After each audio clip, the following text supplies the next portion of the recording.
ନିଜେ ହେରୋଦ ଜହନଙ୍କୁ ବନ୍ଦୀ କରିବା ପାଇଁ ତାହାଙ୍କ ସୈନ୍ୟମାନଙ୍କୁ ଆଦେଶ ଦେଇଥିଲେ। ଜହନଙ୍କୁ କାରାଗାରରେ ରଖାଯାଇଥିଲା। ହେରୋଦ ତାହାଙ୍କ ସ୍ତ୍ରୀ ହେରୋଦିଆଙ୍କୁ ଖୁସି କରିବା ପାଇଁ ଏହା କରିଥିଲେ। ପ୍ରଥମେ ହେରୋଦିଆ ହେରୋଦଙ୍କ ଭାଇ ଫିଲିପଙ୍କ ସ୍ତ୍ରୀ ଥିଲେ। ପରେ ହେରୋଦ ତାହାଙ୍କୁ ବିବାହ କରିଥିଲେ। ଜହନ ହେରୋଦଙ୍କୁ କହିଥିଲେ, ତୁମ୍ଭ ଭାଇଙ୍କ ସ୍ତ୍ରୀଙ୍କୁ ବିବାହ କରିବା ଠିକ୍ ନୁହେଁ। ତେଣୁ ହେରୋଦିଆ ଜହନଙ୍କୁ ଶତ୍ରୁ ଭାବରେ ଦେଖୁଥିଲେ।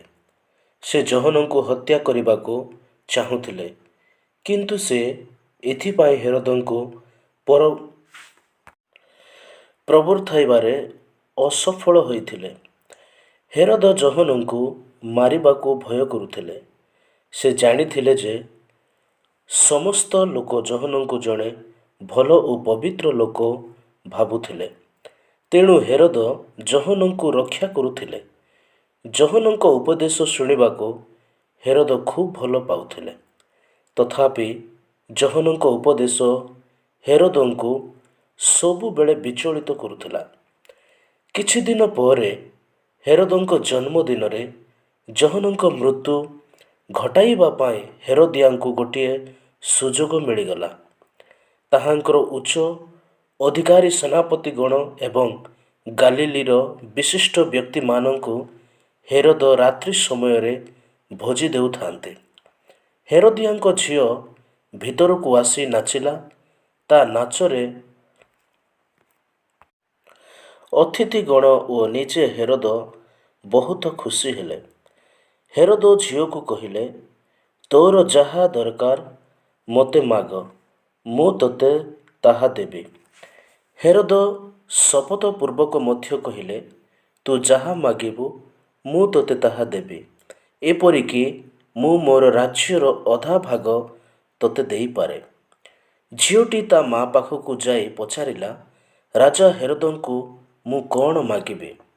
ତା ମା କହିଲେ, ବାପ୍ତିଜିକ ଜହନଙ୍କ ମୁଣ୍ଡ ମାଗ। ଝିଅଟି ଅତି ଶୀଘ୍ର ରାଜାଙ୍କ ପାଖକୁ ଚାଲିଗଲା। ସେ ରାଜାଙ୍କୁ କହିଲା, ମୋତେ ବାପ୍ତିଜିକ ଜହନଙ୍କ ମୁଣ୍ଡ ଗୋଟିଏ ଥାଳିରେ ରଖି ବର୍ତ୍ତମାନ ଦିଅ।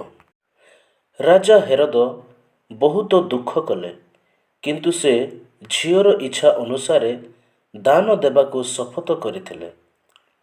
ସେଠାରେ ହେରୋଦଙ୍କ ସହିତ ଖାଉଥିବା ଅତିଥିମାନେ ମଧ୍ୟ ହେରୋଦଙ୍କ ଶପଥ ବିଷୟରେ ଶୁଣିସାରିଥିଲେ।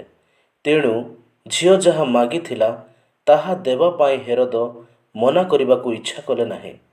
ଏଣୁ ରାଜା ଜହନଙ୍କ ମୁଣ୍ଡ ନେଇ ଆସିବାକୁ ଆଜ୍ଞା ଦେଇ ତୁରନ୍ତ ଜଣେ ସୈନ୍ୟକୁ ପଠାଇଲେ।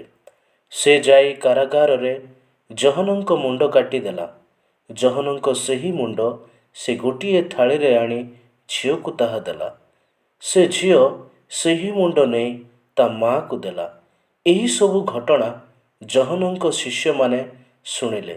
ସେମାନେ ଆସି ଜହନଙ୍କ ମୃତ ଶରୀରକୁ ନେଇ କବର ଦେଲେ। ତେବେ ଦର୍ଶକ ବନ୍ଧୁ, ଆମ୍ଭେମାନେ ଏହି କାହାଣୀରେ ଜାଣିପାରିଲୁ ଯେ ଜହନଙ୍କ ମୃତ୍ୟୁ କେଉଁ ପ୍ରକାର ଘଟିଥିଲା। ଦର୍ଶକ ବନ୍ଧୁ, ଯଦି ଆପଣମାନଙ୍କୁ ଏହି ଷ୍ଟୋରି ବା ଏହି କାହାଣୀ ଯଦି ଭଲ ଲାଗିଛି, ତେବେ ଭିଡ଼ିଓକୁ ଲାଇକ୍ କରିବା ସହିତ ଚ୍ୟାନେଲକୁ ମଧ୍ୟ ସବସ୍କ୍ରାଇବ୍ କରନ୍ତୁ। ପୁଣି ଆସିବି ଆଉ ଏକ ଷ୍ଟୋରି ବା କାହାଣୀ ନେଇକି। ତେବେ ରହୁଛି, ନମସ୍କାର।